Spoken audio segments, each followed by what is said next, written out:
Hello everyone, welcome back to my channel. बहुत सारे students कह रहे थे कि किस तरीके से हम जो हमारी चीट शीट है उसको हमें किस तरीके से यूज़ करना है इन दी एग्ज़ाम। तो ये वीडियो उसी पर्पज़ से मैंने शूट किया है कि आपको एससीपीएम के मतलब कि अपने आईबीएस के पेपर में किस तरीके से इस इंडेक्स को यूज़ करना है, इस चीट शीट को यूज़ करना है। देखो, कोई भी मटेरियल आपको ज़बरदस्ती नहीं यूज़ करना, ठीक है। डेलिबरेटली उसको जाके यूज़ नहीं करना। अगर आपको किसी टॉपिक में कंफ्यूजन आ रही है तो ही आपको उसको यूज़ करना है, अदरवाइज आप यूज़ मत करना, आप अपना टाइम वेस्ट ही करोगे। तो अगर आप पहला पॉइंट देखोगे, do not use cheat sheet when in descriptive question और in MCQ concept is directly given. अगर आपको उन्होंने कंसेप्ट डायरेक्टली दे रखा है कि आपको कौन से कंसेप्ट से आंसर करना है, तो फालतू में इस शीट को मत यूज़ करना है। ये शीट उसी टाइम के लिए है जब आपको कंसेप्ट डायरेक्टली केस में ना गिवन हो और क्वेश्चन में उन्होंने पूछा हो कि आप कुछ या तो सजेस्ट करो, ठीक है, या फिर एनालाइज करो कि इस चीज़ को हम कैसे अच्छे से सॉल्व कर सकते हैं। तो इस चीज़ के लिए आप यूज़ कर सकते हो ये वाली चीट शीट और आइडेंटिफाई कर सकते हो कि कौन सा कॉन्सेप्ट आप यहाँ पे अप्लाई कर सकते हो।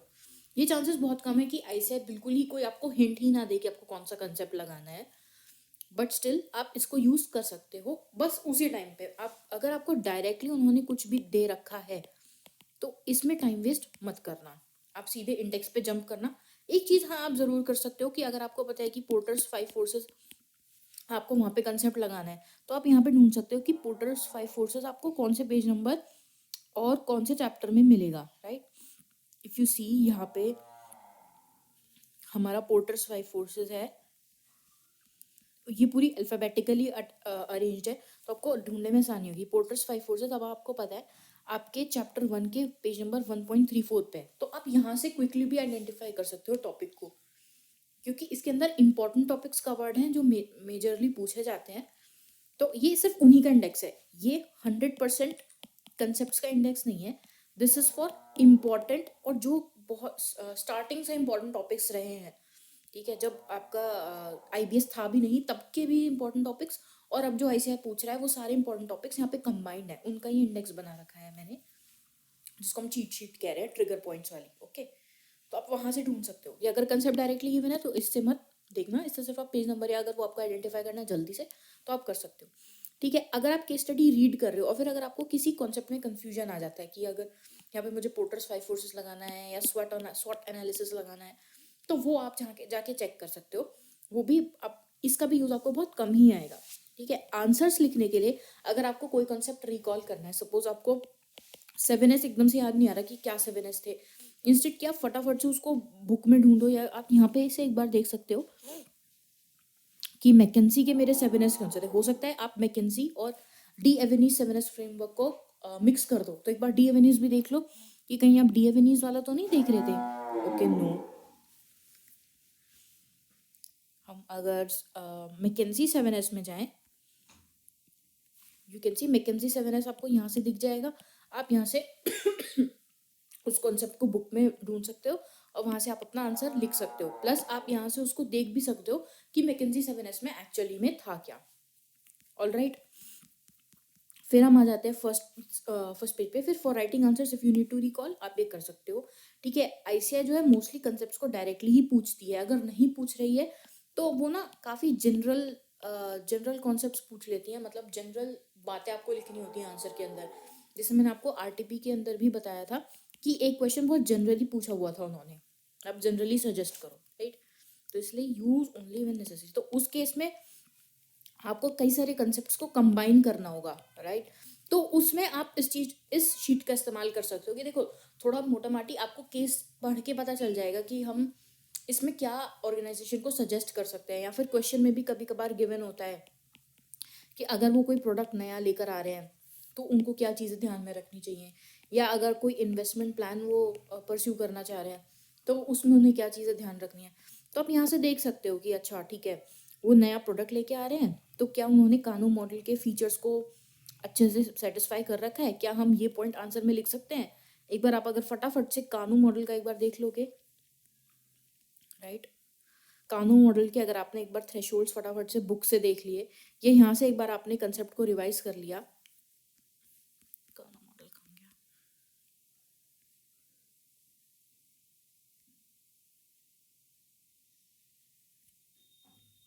यस, दिस इज द कानो परफॉर्मेंस एट्रीब्यूट्स। तो आप यहाँ से फटाफट से देख सकते हो, ठीक है, हाँ मुझे ये फीचर्स वगैरह, इसमें फीचर्स का डिस्कशन होता है, कानो मॉडल अप्लाई कर देते हैं। अदरवाइज आप कोई और प्रोडक्ट उन्होंने आइडेंटिफाई करने को बोला है तो उस तरीके से आप कंसेप्ट को यहाँ से देख करके, इनके सिम्टम्स से देख करके आप कर सकते हो। अब अगर आपने ये शीट अच्छे से रीड कर रखी है तो इसको आप अच्छे से यूज कर सकते हो। अगर आपने ये एक भी बार रीड नहीं की है ना, तो फिर आपको आइडेंटिफाई करने में दिक्कत हो सकती है। देखो, अगर आपने सब्जेक्ट बहुत अच्छे से पढ़ा हुआ हो ऑलरेडी, तो आपको इन चीज़ों की इतनी नीड नहीं पड़ती है, ठीक है। आप क्यों? बिकॉज आपके ब्रेन में भी वो सारे कंसेप्ट रहते हैं, बट क्योंकि आपने नहीं पढ़ा ये सब्जेक्ट ऑलरेडी पहले, अभी आप इसको कवर कर रहे होगे, ठीक है। तो एक बार इसकी रीडिंग ज़रूर दे देना, ठीक है। थोड़ा अभी 5-10 मिनट निकाल के एक बार फटाफट से इसको रीड कर लेना। अगर आपने नहीं किया है, कर लिया तो वेल एंड गुड, आपको ईजी होगा इसमें आगे काम करने में, ठीक है। अदरवाइज आप इसको एक फटाफट से रीडिंग दे देना। अब मैं आपको एक बार छोटे छोटे एग्जाम्पल्स बता देती हूँ कि कैसे हम इसको यूज़ कर सकते हैं। अब जैसे ये मैंने आपका ओपन किया हुआ है September 25 का, ये आपका RTP है, राइट, ठीक है। तो इसमें अगर हम सबसे पहले MCQ में आ जाएं, तो MCQ में उन्होंने क्या पूछा है, देखो, अगर आप फर्स्ट वाला पॉइंट देखो तो efforts to maintain sustained customer relationship for electric bikes, categorize them to most appropriate customer lifetime value. तो आपको पता चल गया यहाँ पे आपको कस्टमर लाइफ टाइम वैल्यू का कॉन्सेप्ट लगाना है। आप यहाँ से देख सकते हो कि मेरा कस्टमर लाइफ टाइम वैल्यू कहाँ पे फॉल कर रहा है, कौन से पेज नंबर पे आ रहा है, फटाफट से यहाँ से भी देख सकते हो। क्योंकि यहाँ पे कम टॉपिक्स हैं और इंपॉर्टेंट टॉपिक्स हैं जो मोस्टली आपको अपने क्वेश्चन पेपर में दिखेंगे। RTP में, MTP में आपको दिख रहे हैं, आपको अपने क्वेश्चन पेपर में भी दिखेंगे, तो आप यहाँ से भी यूज़ कर सकते हो। वरना आपके पास A to Z इंडेक्स तो है ही 2.25 आपका। अब आप यहाँ से फटाफट से रीड कर सकते हो कि यहाँ पे क्या था CLV में। ओके, कस्टमर इक्विटी, ठीक है, ये सारी चीज़ें आपने देखी, ये सारी चीज़ें आपको थोड़ी बहुत आपके दिमाग में जाएंगी। आप एक बार 2.25 पेज पे भी अपना मटेरियल ओपन कर लेना, बुक में ओपन कर लेना, एंड देन आप ये क्वेश्चन आराम से सॉल्व कर सकते हो, राइट।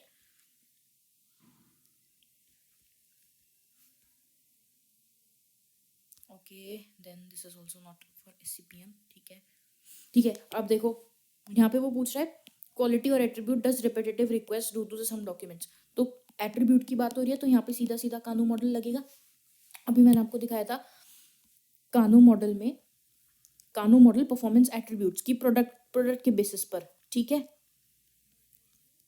यहाँ पे आप देखोगे कानू परफॉर्मेंस एट्रीब्यूट्स आ गए, ठीक है। इसमें आप यहाँ से रीड कर सकते हो सिम्टम्स वगैरह, फीचर्स इसके। आप एक बार देखो, classifies product must be one dimensional, attractive, indifferent and reverse. तो रिवर्स फीचर का क्या मतलब होता है कि रिवर्स मतलब जो सेटिस्फेक्शन को वापस खींच ले, कि अगर आप कस्टमर को सेटिस्फाई करना चाह रहे हो, बट ऐसा कोई एट्रीब्यूट आपके मॉडल के अंदर है, आपके प्रोडक्ट के अंदर है, जो सेटिस्फेक्शन उसका रिवर्स कर देता है, तो उसको रिवर्स क्वालिटी बोलते हैं। अब आप देखो इस क्वेश्चन में, देखो वो ड्राइवर्स लाइसेंस आइडेंटिटी वगैरह बहुत बार बार मांग रहे थे, तो रिपीटेटिव रिक्वेस्ट है, तो इसलिए रिवर्स क्वालिटी में कवर हो जाएगी, ठीक है। ये हो गया आपका। उसके बाद ये आपका कस्टमर लाइफ टाइम वैल्यू का क्वेश्चन है, ठीक है। ये वाला जो क्वेश्चन है, ठीक है, ये पहले भी बहुत इंपॉर्टेंट हुआ करता था। मैंने अपना CA क्लियर किया था November 23 में, उसमें भी ये क्वेश्चन बहुत इंपॉर्टेंट था और मैंने इसको कवर किया था, ठीक है। तो आप इसको फटाफट से देख लो, या फिर ये वाला RTP ले जाना September 25 का, उसमें ये क्वेश्चन तो आपका हो गए। फिगर्स ऊपर नीचे अगर ICI करेगा, अगर आपके क्वेश्चन में पूछता है आपके अटेम्प्ट में, तो ये इसको आप आसानी से यूज़ कर सकते हो क्वेश्चन को सॉल्व करने के लिए, ठीक है। उसके बाद advise which among the 3 factors except project, ये तो आपका SFM का क्वेश्चन है, AFM का, ठीक है, ये आपका अलग हो गया। फिर हम सेकंड केस स्टडी फटाफट से डिस्कस कर रहे हैं कि हम कैसे यूज़ कर सकते हैं इस शीट को, ओके। अब आप ये देखोगे, ये तो अपना GST का क्वेश्चन है, ठीक है, हटाओ उसको, ये भी नहीं है अपना। आई होप आपने ये केस स्टडीज पहले से सॉल्व की भी होंगी, ठीक है, ठीक है। एनालाइज, अब इसमें आपको इंडेक्स से करना है, नहीं ये हमारा पार्ट नहीं है, जो अभी हमें फटाफट से कवर करना है वो ये नहीं है, ठीक है। अब आप देखो पैरेटो एनालिसिस पर उन्होंने पूरा का पूरा क्वेश्चन पूछा हुआ है। तो अगर आप पैरेटो एनालिसिस अपने मॉड्यूल में चेक करोगे, तो वहाँ पे एक क्वेश्चन गिवन है कि how to do Pareto analysis, ये कैसे करते हैं, ठीक है, फ्रीक्वेंसी टेबल्स के थ्रू करते हैं। तो वो आप एक बार फटाफट से वहाँ से रेफर करोगे अपने एग्जाम में, इस क्वेश्चन को सॉल्व करोगे जितना कर सकते हो, ठीक है। फिर second level Pareto analysis type of services respect to motors only, ठीक है। तो अब ये देखो उन्होंने प्रॉपर पैरेटो एनालिसिस से एक क्वेश्चन डाल दिया है। तो आप इसको पैरेटो एनालिसिस को एक बार मॉड्यूल से देख के चले जाना, मॉड्यूल में मार्क कर लेना पैरेटो एनालिसिस को, कस्टमर लाइफ टाइम वैल्यू को। अपने CPM के मॉड्यूल में एक स्टिकी नोट चिपका लेना, तो आपको पता रहेगा कि हाँ इससे RTP में पूछा गया था लास्ट अटेम्प्ट की, तो इस बार आ सकता है। ठीक है, फिर आपको कैलकुलेशंस पे रिकमेंडेशंस देनी है, वो आप आराम से देख सकते हो। ठीक है, क्योंकि उसमें क्या था 70% अगर कोई है, बाकी बचा 30%, सॉरी 80-20 का रेशियो होता है इसमें, 80-20 रेशियो। ठीक है, कि किस पे ज़्यादा फोकस करना है, देन यहाँ पे अपना आंसर नहीं है। फिर उसके बाद हम आ जाते हैं अपने ये है हमारा लास्ट अटेम्प्ट का, आपके September 25 का क्वेश्चन पेपर है। ठीक है, अगर मैं इसमें फटाफट से आऊँ MCQs पे, अगर मैं फर्स्ट की स्टडी देखूँ तो इसमें नहीं है मेरा CPM का, ये भी नहीं है, ये भी नहीं है, ये भी नहीं है। ठीक है, ये भी नहीं है। ऑडिट प्रोसीजर्स BNC, ये लीगल बैकग्राउंड है तो दिस मीन्स ये लॉ का होगा। ITC भी नहीं है। फर्स्ट केस स्टडी में देखो CPM का एक भी क्वेश्चन नहीं आया था। ठीक है, हम लास्ट अटेम्प्ट की बात कर रहे हैं। Then let's come down to second concept, second question. ठीक है, सेकंड केस स्टडी, इसके अंदर लेट्स सी, ये भी नहीं है मेरा, ये भी नहीं है, ये आपका DT का क्वेश्चन है। अब देखो, how will you categorize the use of AI powered robotic arms from the view point of the customers. अगर आप AI पावर्ड, तो AI से क्या होता है, ऑटोमेटिक हो जाती है सारी चीज़ें, मतलब इसमें आपको कोई कंसेप्ट नहीं लगाना। ठीक है, आपको पता है AI पावर्ड रोबोटिक आर्म्स, सारी चीज़ें ऑटोमेटिक हो जाती हैं, ऑटोमेशन हो रहा है AI के थ्रू, राइट। तो इसलिए ये हमें मेरा ऑटोमेशन आ जाएगा आंसर, सिंपल। ठीक है, आप इसका देखोगे, चेक करोगे आंसर, तो ऑटोमेशन ही है। देन ये डिस्क्लोजर से है, ये ITC से है, मोस्ट अप्रोप्रिएट मेथड ये आपका DT से है।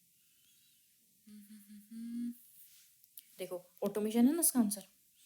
देखो आपका rule 10C, most appropriate method international transactions का, ये सर्कमस्टेंस, एक्स्ट्रा इंटरेस्ट कॉस्ट, ये भी आपका बॉन्ड्स वगैरह का है ये। ठीक है, ये अलग क्वेश्चन है। उसके बाद केस स्टडी नंबर 3 हम एक बार देख लेंगे, अभी एक ही क्वेश्चन आया है MCQ उसके अंदर। ऑपरेटिंग इनकम, देखो अब यहाँ पे क्या है, what is the effect of product differentiation in industry market size factor on operating income of AFL। ये मैंने आपको बताया था कि कैसे आप ये कैलकुलेट कर सकते हो। ठीक है, जो हमारा वेरिएंस वाला टॉपिक था, उसमें मैंने आपको बहुत अच्छे से ये चीज़ एक्सप्लेन की थी, तो आप वहाँ से ठीक है कैलकुलेट कर सकते हो। यहाँ पे आपको प्रोडक्ट डिफरेंशिएशन और मार्केट साइज के बेसिस पर वेरिएंसेस को अलग करना है। ये अपना नहीं है। देखो इसके लिए मुझे ज़रूरत पड़ी इस शीट की, नहीं पड़ी, मतलब ज़बरदस्ती किसी शीट को यूज़ करना है, इट इज़ नॉट फीजिबल। ठीक है, अगर आपको लग रहा है कि आपको किसी और चीज़ की ज़रूरत है, आपके दिमाग में कंसेप्ट नहीं आ रहा है, तब आप जाके उस चीज़ को यूज़ करो। This is also not our question, this is FTP। ठीक है, ट्रिपल बॉटम लाइन, अब आप देख सकते हो कि ट्रिपल बॉटम लाइन में क्या था, PQRST,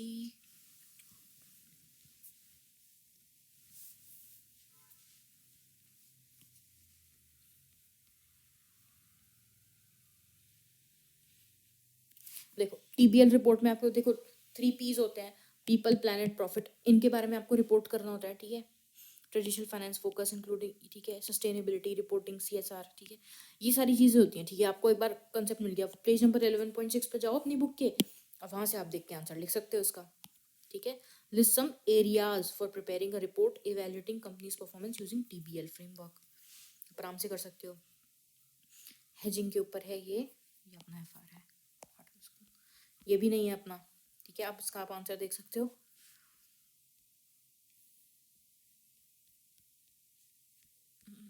देखो ट्रिपल बॉटम लाइन,